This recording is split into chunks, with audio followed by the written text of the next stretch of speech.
कोई Russian websites द्वारा ये रिपोर्ट किया जा रहा है कि रशिया Su-57 इंडिया को ऑफर कर रहा है और उसमें ये आगे बढ़कर सोर्स कोड तक भी ऑफर कर रहे हैं।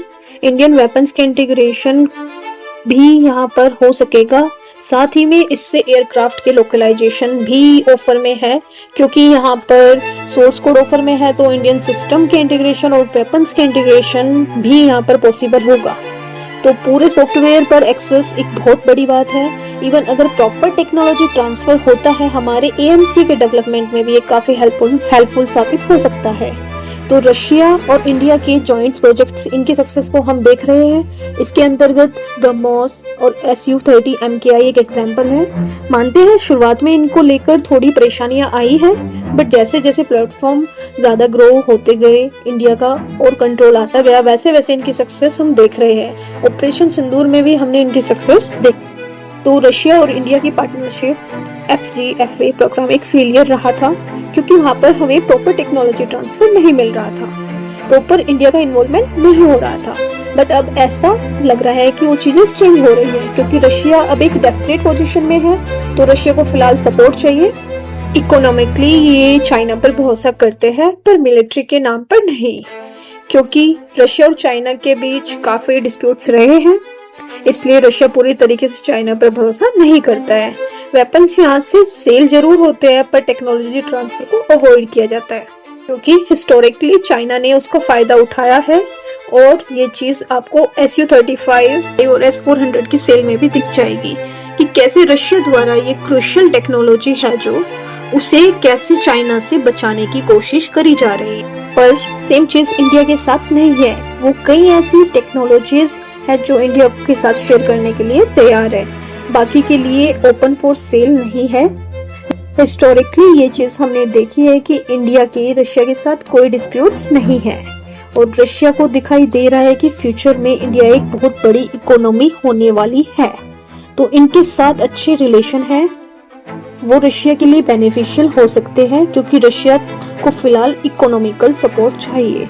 तो इस डेस्परेशन पोजीशन में रशिया अपना बेस्ट इंडिया को ऑफर कर रहा है, क्योंकि अब उन्हें भी इंडिया का एटीट्यूड पता लग गया है कि क्या खाली वेपन्स को इंपोर्ट करने में इंटरेस्टेड नहीं है, हमें टेक्नोलॉजी ट्रांसफर और पूरा कंट्रोल चाहिए। तो उसी वे में अपना ऑफर रशिया के सामने रखा जा रहा है।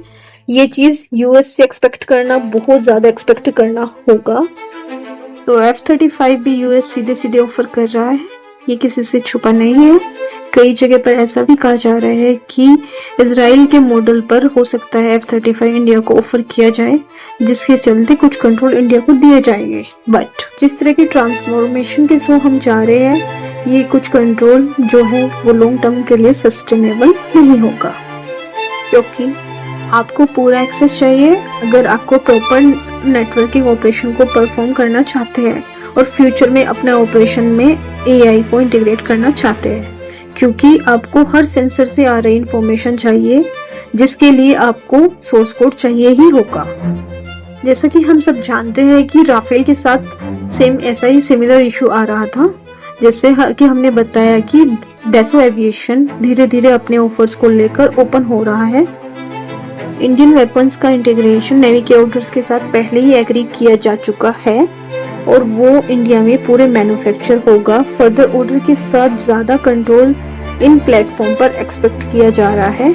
ये चीजें अब राफेल के साथ भी हो रही है, लेकिन Su-57 को लेकर रशिया ये चीज शुरुआत से ऑफर कर रहा है, तब चीजें यहाँ पर थोड़ी ट्रिकी भी हो जाती है। यहाँ तो हमें ये भी जानना थोड़ा जरूरी है कि ये कितने ऑर्डर्स पर हमें ऐसे ऑफर दे रहा है, क्योंकि एक चीज तो क्लियर नजर आ रही है कि हम और ज्यादा राफेल के ऑर्डर देने वाले हैं और 100 को क्रॉस भी कर सकते हैं। अगर हम राफेल को इंडिया में प्रोड्यूस कर रहे होंगे, अप्रोक्सीमेटली 100 राफेल पहले से ऑर्डर कर दिए जा चुके होंगे, तो कितने Su-57 का रोम यहाँ पर बचता है। तो यहाँ से Su-57 को AMC से पहले एज अ स्टॉप गैप देखा जा सकता है, मींस मुश्किल से 2 से 3 स्क्वाड्रन, तो यहाँ पर नंबर 50 के अप्रोक्स हो सकते हैं। इसके लिए क्या रशिया इस लेवल पर टेक्नोलॉजी ट्रांसफर के लिए तैयार होगा और सोर्स कोड को शेयर करने के लिए तैयार होगा या नहीं, ये सवाल है। जय हिंद।